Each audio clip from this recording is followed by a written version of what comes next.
करीना करीना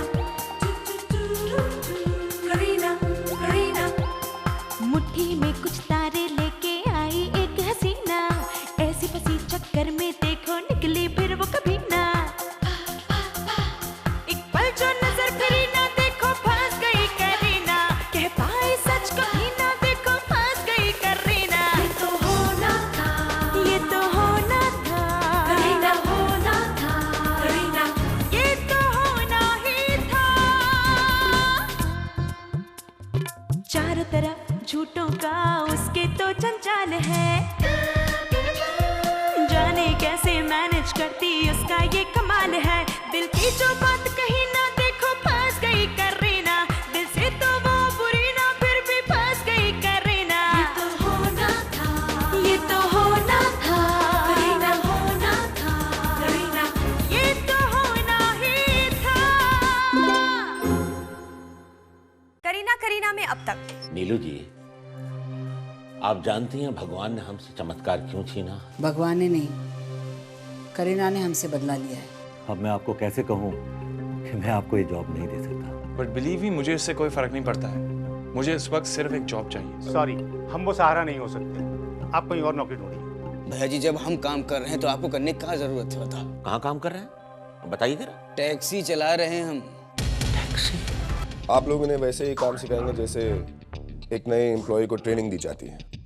ये है मिस करीना सूद, चमत्कार ग्रुप ऑफ इंडस्ट्रीज की जनरल मैनेजर।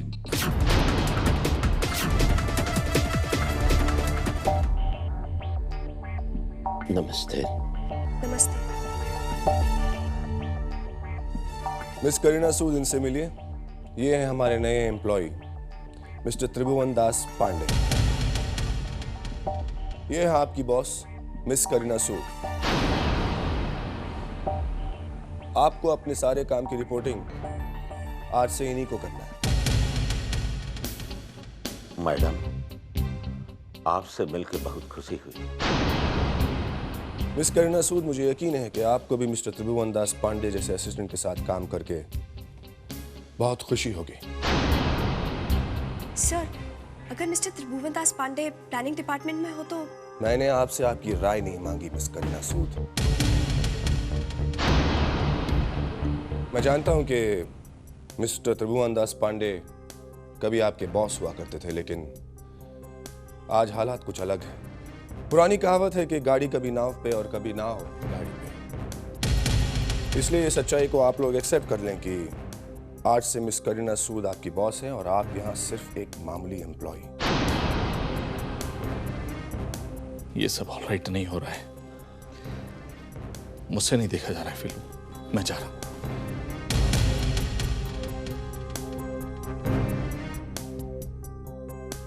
क्या हुआ, आप लोग बड़े खामोश हैं? देखिए, हम लोग यहाँ सब प्रोफेशनल्स हैं और मैं चाहता हूँ कि इमोशंस को प्रोफेशन के साथ मिक्स ना करें। आपका क्या ख्याल है मिस करीना सूद? जी सर, आप ठीक कह रहे हैं।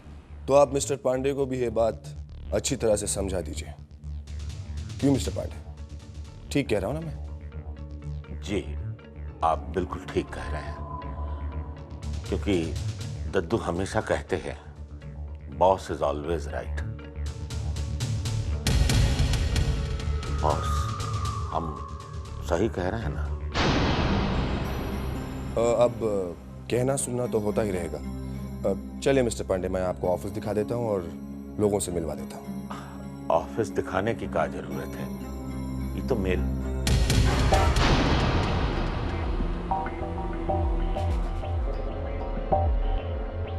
चलिए, आइए। आप भी आइए।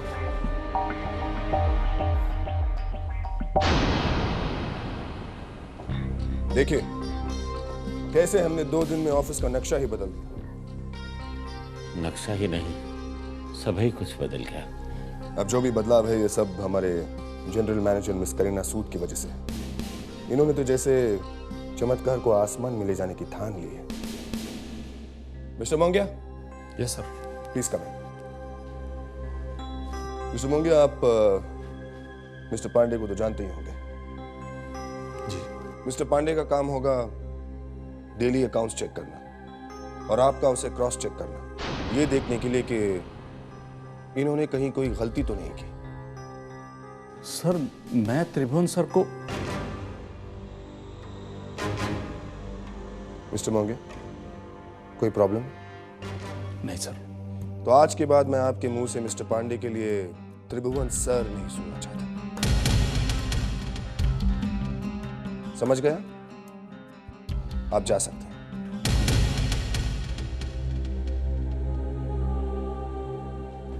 मैं भी जाऊं? आप कहां जाएंगे? कहां बैठेंगे? मिस करीना, मिस्टर पांडे को अपना काम शुरू करने की बहुत जल्दी है। चलिए हम इन्हें इनकी बैठने की जगह दिखा देते हैं। चलिए, आइए।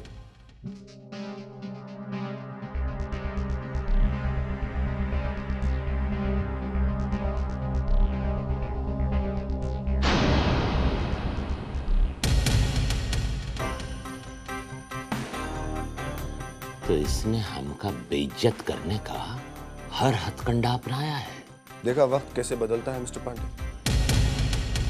जी देखा। नहीं, आप समझे नहीं। मेरा मतलब यह है कि थोड़ी देर पहले आप जिंदगी से इतने परेशान थे कि खड़े होने का सहारा ढूंढ रहे थे, लेकिन अब देखिए ना, मिस करीना सूद ने आपको बैठने की भी जगह दे दी। इनका आप शुक्रिया अदा नहीं करेंगे? Thank you boss. तो जाइए, बैठिए।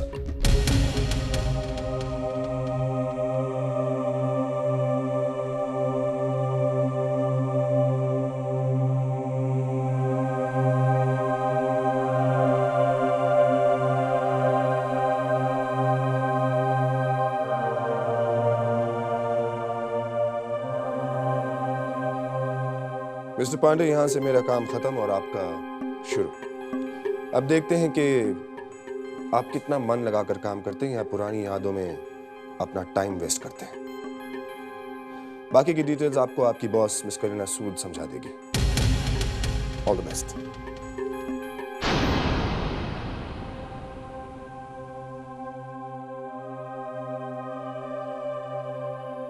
देखिए, बहुत मुश्किल से हमको ये नौकरी मिली है। बूढ़ा आदमी हूं, कोई बात समझ में ना आए तो पूछ सकता हूं ना।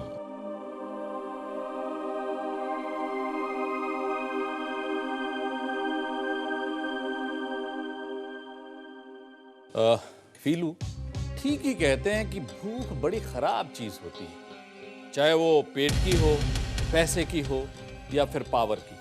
देखिए मोंगिया जी, रुपए तो मुझसे कमाए नहीं जाते, पावर के लिए मैं गिर नहीं सकती, और पेट की भूख मिट जाए, बस 2 वक्त का खाना मिल जाए, मेरे लिए तो वही बहुत है। हाँ, अरे सीख लो फीलू, सीख लो कैसे जूते को मखमल में लपेट कर मारा जाता है, तुम्हारी भी तरक्की हो जाएगी।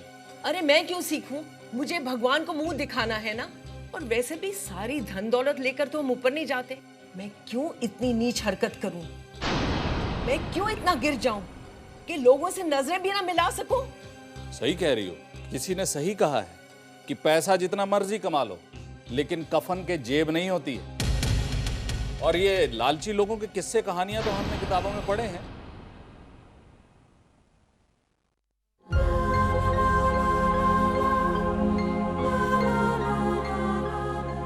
कब तक सहूं, कितना सहूं?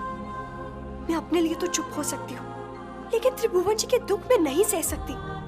मैंने कभी भी नहीं सोचा था कि एक दिन ऐसा भी आएगा कि त्रिभुवन जी मुझे बॉस बुलाएंगे। बाबा जी, क्यों मेरी परीक्षा ले रहे हो? क्यों?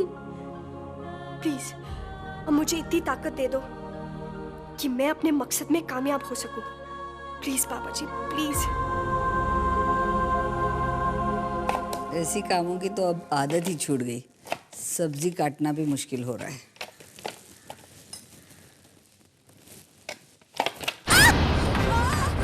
हे भगवान, हुआ मॉम?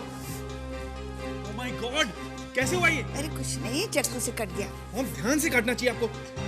अरे अभी ओहो। अभी अभी अभी कितना ज्यादा खून कर रहा है। आप इसे दबा के रखिए, मैं फर्स्ट एड बॉक्स लेकर आता हूँ। कोई बात नहीं बेटे, डरो मत। ये फर्स्ट एड बॉक्स है कहाँ?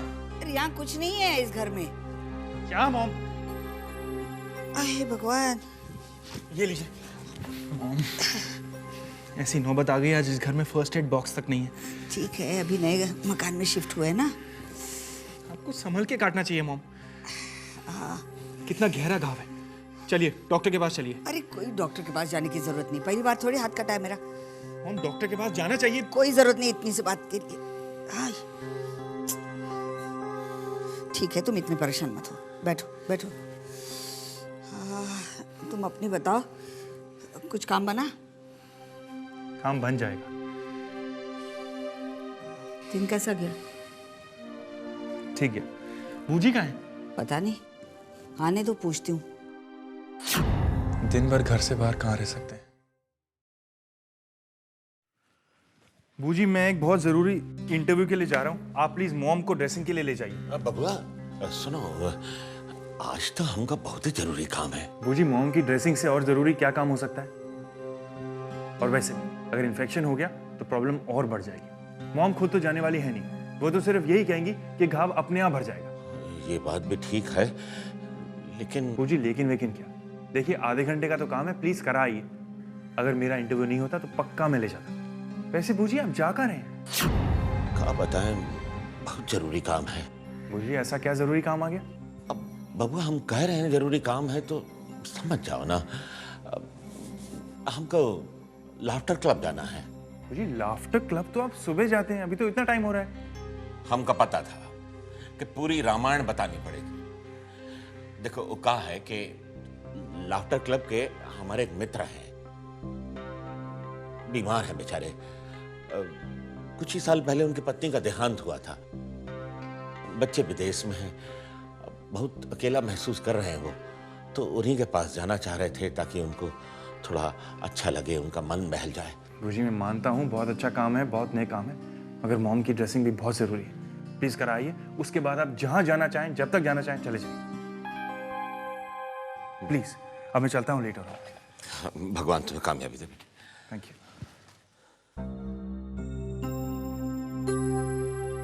अभी तो बहुत बड़ी मुश्किल में फंस गए हम। नीलू जी को दिखाना भी बहुत जरूरी है और ऑफिस टाइम पे पहुंचना भी। कुछ भी हो जाए, हम सबसे पहले नीलू जी को डॉक्टर के पास ले जाएंगे। हाँ।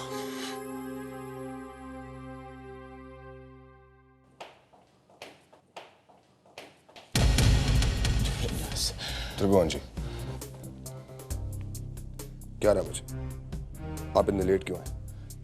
सॉरी, थोड़ी देर हो गई। आपने सॉरी कह दी और बात खत्म हो गई। हाँ, आप मुझे मिस्टर पांडे, आप सेल्स टैक्स ऑफिस से काम पूरा करके इतनी जल्दी आ गए? मैंने नहीं सेल्स टैक्स ऑफिस भेजा था।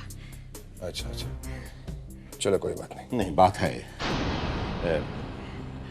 असल में ये कारण नहीं है हमारे देर होने का।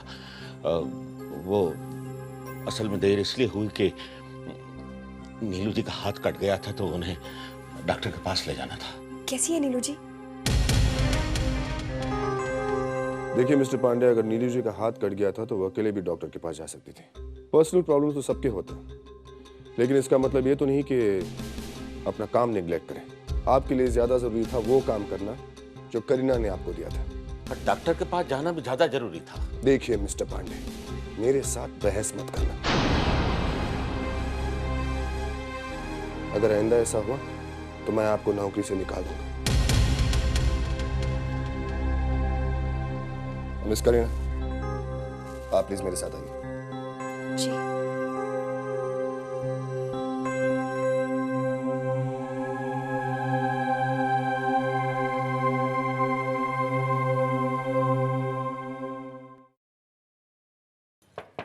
या कम इन।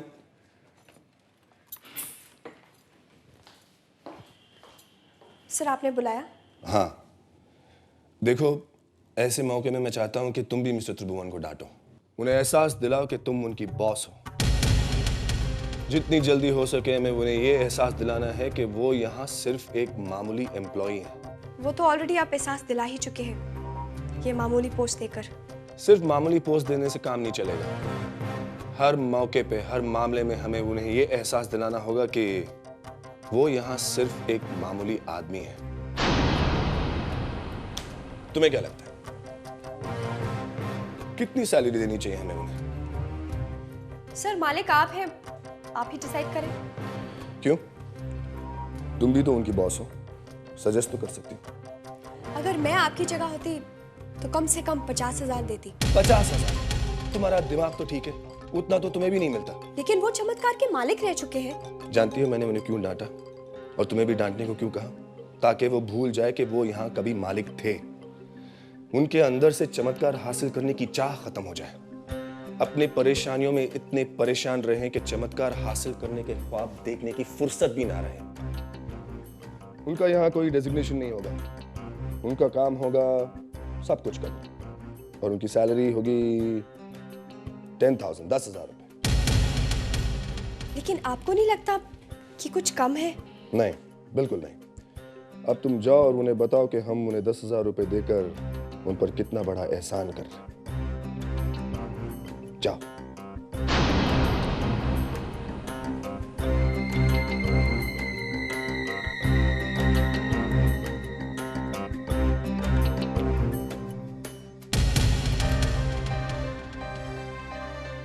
जानती हो मैंने उन्हें क्यों डांटा और तुम्हें भी डांटने को क्यों कहा? ताकि वो भूल जाए कि वो यहाँ कभी मालिक थे। उनके अंदर से चमत्कार हासिल करने की चाह खत्म हो जाए।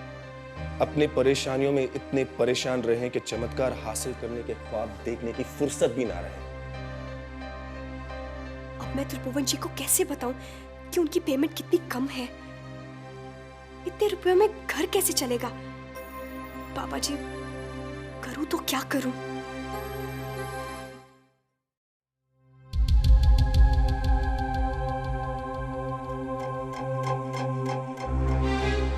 आप प्लीज बैठे रहिए। बॉस के सामने हम कैसे बैठ सकते हैं? आपकी सैलरी डिसाइड हो गई है। आपने डिसाइड किया? नहीं, मैनेजमेंट का डिसीजन है कि आपको हर महीने 10,000 रुपए दिए जाएंगे। मैनेजमेंट को तो हम नहीं जानते हैं, पर आप बॉस हैं, आपने जो फैसला किया है हमका मंजूर है। और कुछ कहना बाकी है? आपका जॉब फिक्स नहीं होगा, आप स्पेयर में रहेंगे। जो भी काम आपको कहा जाएगा वो आपको करना पड़ेगा। जब ओखली में सर दिया है तो मूसल से का डरना? नौकरी करनी है तो आप जो कहेंगी वो तो करना ही पड़ेगा, बॉस हैं आप। और वैसे भी आपने सोच समझकर कंपनी के फायदे के लिए फैसला किया होगा।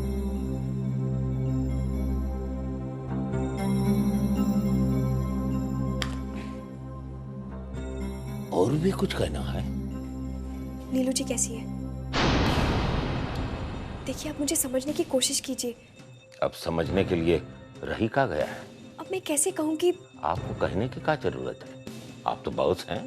देखिए, आप प्लीज मुझे गलत मत समझिए। हम आपको गलत समझने की जरूरत कैसे कर सकते हैं? गलती तो बस हमसे हुई है। मैं तो हमेशा आपको बचाने की। देखिए, हमें मजबूर न कीजिए कि हम अपनी जबान खोलें। लेकिन मैं तो चाह रही थी कि आपको रणवीर रायचंद कभी कुछ ना कह पाए। हम आपकी तरह धड़ल्ले से झूठ नहीं बोल सकते हैं और ना कभी बोले हैं। अरे क्या हो गया जो हमने रणवीर को सब कुछ सच सच कह दिया तो उसने हमको फांसी लगा दी का?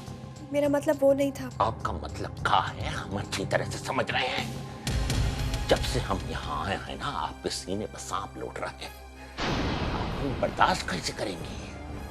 आप तो यही चाहती हैं कि हम बेईमानी करें और किसी तरह झूठ बोलें ताकि एक दिन आप हमें जलील करके इस चमत्कार से बाहर निकलवा दें, ताकि आपकी आत्मा को शांति मिल जाए।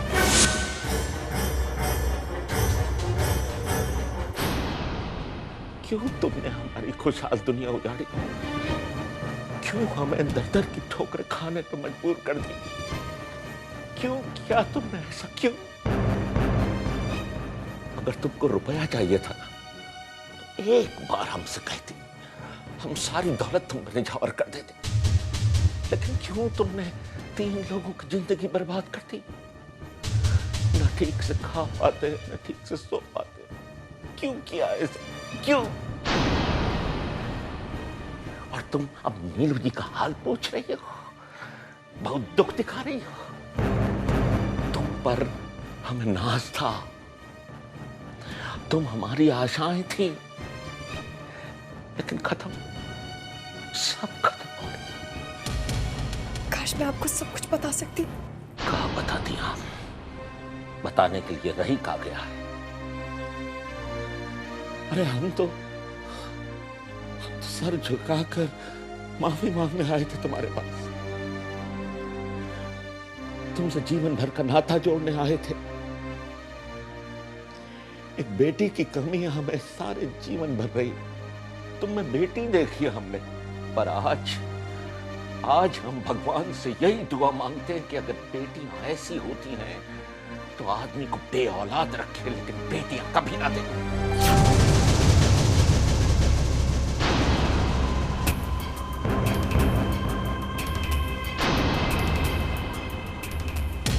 खावे से सख्त नफरत है हमका।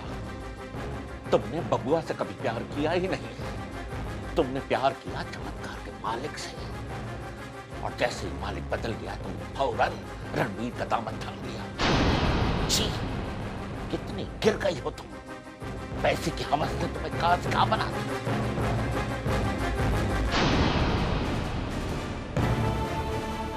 लेकिन एक बात कभी मत भूलना, ये वो हाथ हैं जिन्होंने तुमको आशीर्वाद दिया, और यही वो हाथ हैं जिन्होंने चमत्कार को इस बुलंदी तक पहुंचाया।